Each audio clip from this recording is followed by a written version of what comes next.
Hey friends, as you may have guessed from the intro to this video, today we are shooting drinks. Booze-free cocktails from a brand called Curious Elixirs. Not a sponsored video, even though I wish it was. I just feel very passionately about this brand, which honestly is very important when it comes to being inspired to want to take pictures. If you like the brand or the object that you're shooting, it's gonna be so much easier. So in this video, I'm gonna take 3 shots and I'm gonna do a breakdown of each one and share with you what I learned along the way, and hopefully maybe you'll learn something new as well. So before we get to taking these pictures, there are a couple of things that we need. Props. We need props to make our pictures more interesting and engaging, and I know just the place for props on a budget. Let's go.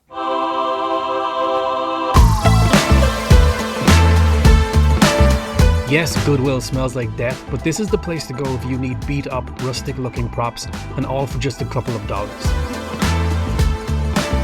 I found these miniature coaster crates. We can put a drink on these to help draw attention to them in our pictures. I also found this old wooden tray that might be interesting. It has lots of cutouts and grooves, which might create some interesting shadows when we shine a light across it. Glassware is usually really expensive, but not here. There's some really cool looking cocktail glasses for just $1 or even 75 cents. God bless you, Goodwill. My next stop is the grocery store. The drinks we're shooting today are made using fresh fruit and even come with instructions about how to garnish the cocktail glass. So we want to pick up fresh lemon, oranges, and even some rosemary. Not only will these ingredients help make our drink taste delicious, it's going to help make our pictures look more interesting.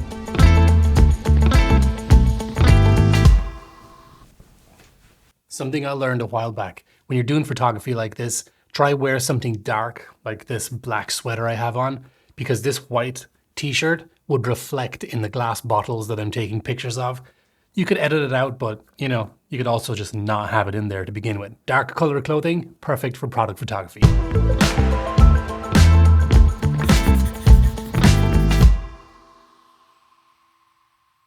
For this first picture, I really like this can, so I wanted to keep it super simple. I wanted to create a contrast between this can and its surroundings. So what I mean by that is, this can is a light color, it's cream and gold, so I didn't want to pick whites and cream or light colors around it because I think the can would just be lost in the middle of all that. What I wanted to do was surround it with dark, moody tones. The first thing I used was this old skillet to use as like a stage to put the can on. Next, I went to my old reliable, the old bacon tray. I've mentioned this in a previous video a while back. I love using things like a bacon tray for product photography. Something as simple as a bacon tray lying around your oven is a very unique backdrop that you can use. Next up, I wanted to add a sense of refreshment to this picture. This is where the ice comes in, and because I'm working here in my garage and it's 80+ degree weather here in California, I had a very short window to take this picture with the ice because it literally melted straight away. I'm also using a wand light setup. I'm using the Aperture 120D Mark II, and that gives us this really nice soft light shining at about a 45-degree angle across our can. Once we're happy with our composition and we're happy with the shot we have, we can throw it into Lightroom and do a quick edit to make this shot really stand out. Let's have a look at shot number 2.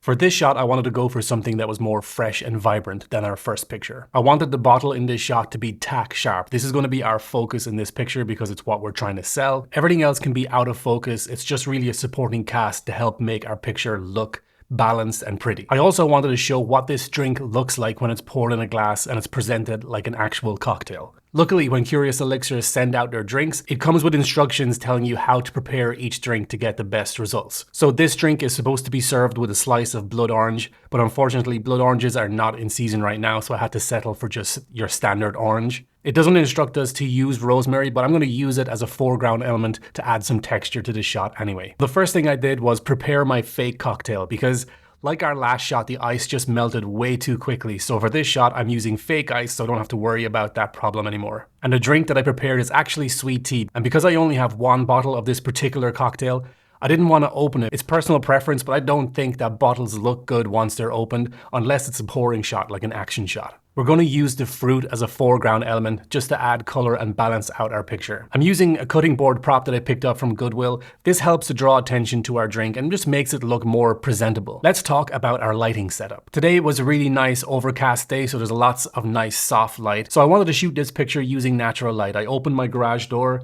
It lets in a lot of natural light, but the problem with using that much natural light on one side is that it created too many shadows on the other side. So that's where my softbox comes in. It's just turned down very low, very dim, which really helps lift the shadows on the left-hand side of this image. If you don't have a softbox, don't worry about it. You can use something like a white sheet as a bounce. That's going to help fill in those shadows on the left-hand side. If you're shooting something that's cold, like this cold bottle, take it out of the refrigerator and leave it sit out for about 20 to 30 minutes. What's going to happen is you're going to get those nice condensation beads build up on the bottle. You don't want to touch it. You don't want to put your fingerprints on it. That's going to ruin it or else create more work for you to do in Photoshop. So just leave it out. Don't touch it. In about 20 minutes, it's going to look really refreshing. I was just about to settle with this picture where I had the rosemary in the foreground.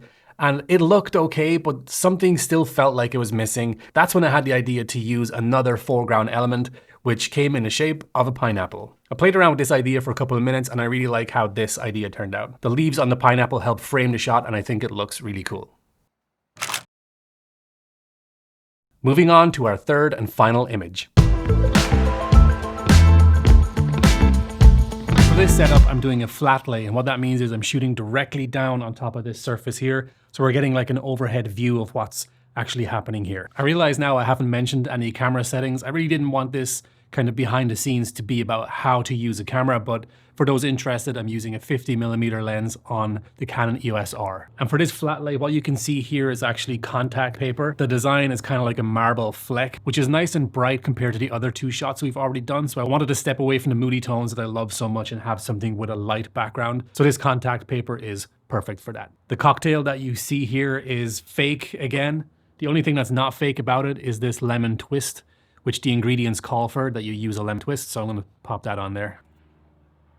Everything else about this cocktail is fake. It's got fake ice, it's got vitamin water that's kind of like a purpley color, and I put a teaspoon of coffee in there to muddy it up and make it look like the liquid inside the bottle that we're shooting. I just gotta remember not to take a sip of this. Oddly, it doesn't smell too bad.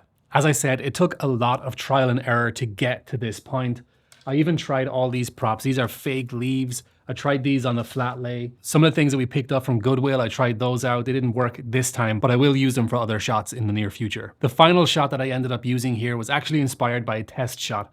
I was literally standing like this, holding both of these, looking up at the camera and asking myself, how do I get a shot with both of these in focus that makes sense? And that was a shot. It was right there. So sometimes the easiest shot is right in front of you. There's no need to complicate things all the time. I think this shot works. As for the lighting setup, as you can see, I got my softbox here. The garage door is slightly open. It's letting in some ambient light, but not enough to really affect what we're doing here. So really this is a one light setup. In the final image, it's actually a composite. There's a couple of reasons why.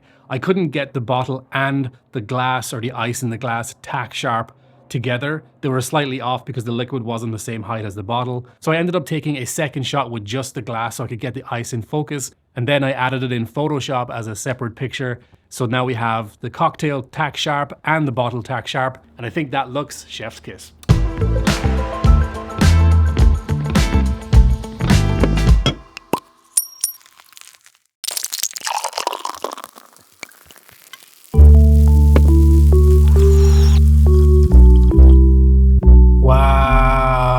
That is seriously so refreshing and just what I needed. All right, guys, if you found this video helpful, go ahead and hit that subscribe button if you would like to see more content like this in the future. Also hit that little like button while you're there. That will tell YouTube that, hey, this video is okay and maybe other people should have a look at it. Who knows, in the near future, maybe I'll even do a quick review, little taste test of some of my favorite booze-free cocktails. Might be kind of fun, actually. See you in the next one.